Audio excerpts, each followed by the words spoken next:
Hey everyone, this is Anam. Welcome to my YouTube channel.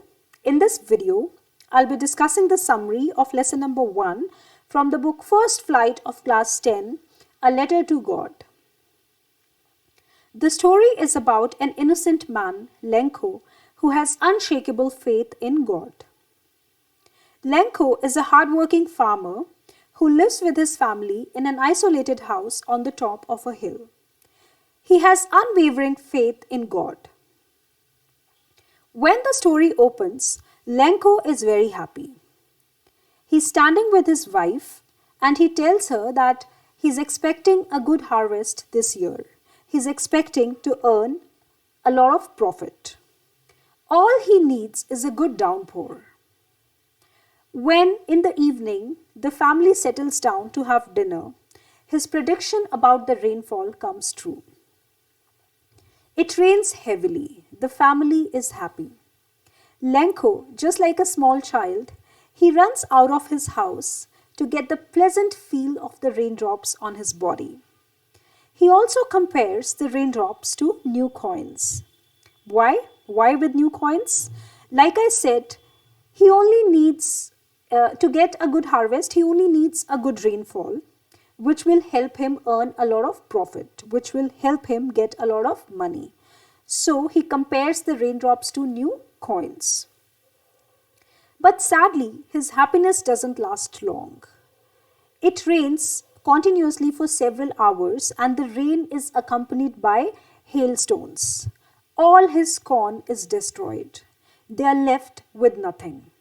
Lencho is worried. He's so sad. He watches his corn getting destroyed by the rain in front of his eyes, but he feels helpless. He cannot do anything about it. But his faith in God doesn't shake. He is confident that God will help him. Although Lencho is an innocent, simple farmer, but he knows how to read and write, so he goes to the post office and writes a letter to God. In his letter, he asks for his help. He writes everything, he explains his situation, and he asks for 100 pesos from God so that he can grow his corn again and provide for his family till the next harvest. After writing everything, he purchases a stamp, he pastes it and posts the letter. When the postman finds the letter, he's amused because he has never come across such a letter which is addressed to God. So he shares it with all the other employees in the post office. Everyone is amused. Everyone is finding it very funny. It causes much amusement in the post office. Everyone laughs. But in the midst of laughter, the postmaster admits that he's touched by the deep faith of the sender in God. He's impressed that, somebody has such deep faith in God and he doesn't want his faith to break. He wants to keep his faith in God intact, so he decides to answer the letter on God's behalf.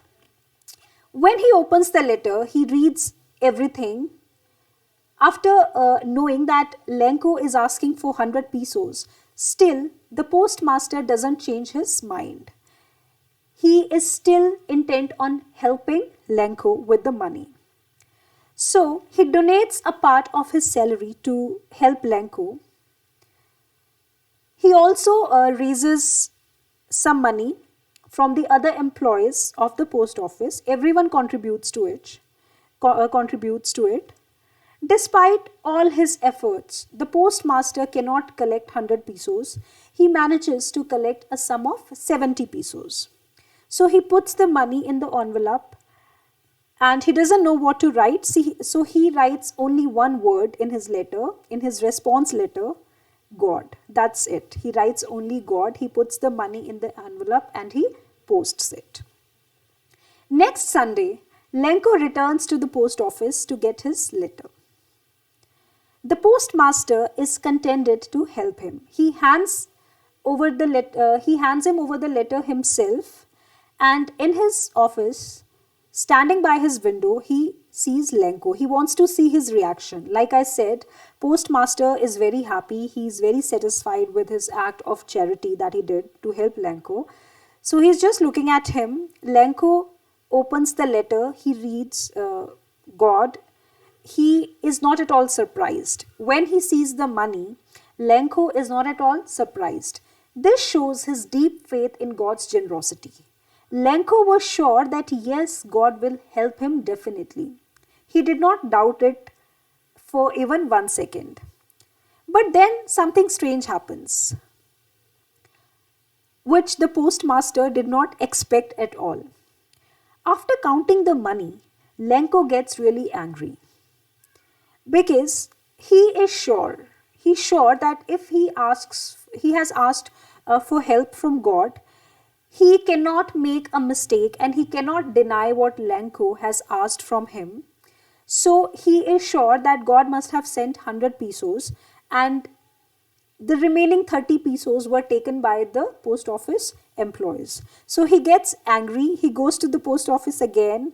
He writes a letter. He writes another letter to God and he posts it. The postmaster is curious. He wants to know what he has written this time. So when he opens the letter, of course he was expecting a thank you, but the ending is quite ironical. Ironical means something which is humorous and funny, but at the same time it is, something kind of strange, something which doesn't match up to your expectations. So when he reads his letter, he finds out that Lenko is asking for the remaining 30 pesos, and that's not all. He also instructs God not to send the remaining amount through the mail because the employees at the post office were an untrustworthy bunch of crooks, according to him. So it is quite funny and ironical that Lenko doubts, he distrusts the very same people who actually helped him. So yeah, this is what the story is all about. The theme is based on Lenko's deep faith in God. And there is another sub-theme also, that good and kind souls are God's messengers. God cannot come himself to help each and everyone. So these good and kind people help the believers to keep their faith intact in God. The postmaster and his colleagues, they are such people. And it is funny that their act of kindness doesn't get acknowledged. So it happens sometimes when you do a good deed, it is not acknowledged. But that doesn't mean that you should stop doing, what your heart tells you to do. You should stop helping people. It shouldn't be like that, right? So without without wanting to get any credit also, you should help people. So yeah, this is it. If you like the video, then please subscribe to my channel and hit the bell icon. Thank you.